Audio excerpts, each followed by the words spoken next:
连续几若天的大雨，互山区的土石即马是真松软，乡亲若想要挖进山区，就要设置。亲像阳明山国家公园管理处就提醒讲，伫小杨溪登山口要往七彩山峰的所在，即马只有土石石头落落来，民众就要慢车过。另外，伫苗栗泰安冒发生土石放落来去击着工人，也若即个工人送病院是救无回来。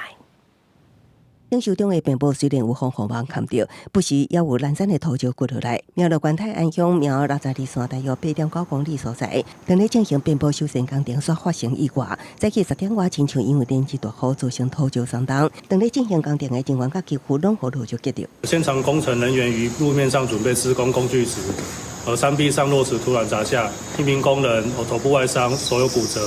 到达现场之后，没有意识、没有呼吸、没有脉搏。勒令现场施工的现场进行做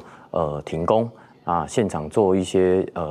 现场的一个封闭啊，等待劳检局中区分局的这边的进行调查。防控受伤的74年厝姓高的查甫人，迄当时伫路中操作工区背对山壁，被呼反应，身体真侪划伤，甲骨头支气，紧急送去病院，有缘死亡。连日落雨也使伫台北市草山国家公园内的七星山主峰步道出现小型的崩塌，用管处表示第一时间就赶紧手修出变道，抑过现场拢关真歹行，提醒游客无必要暂时莫去。记者综合报道。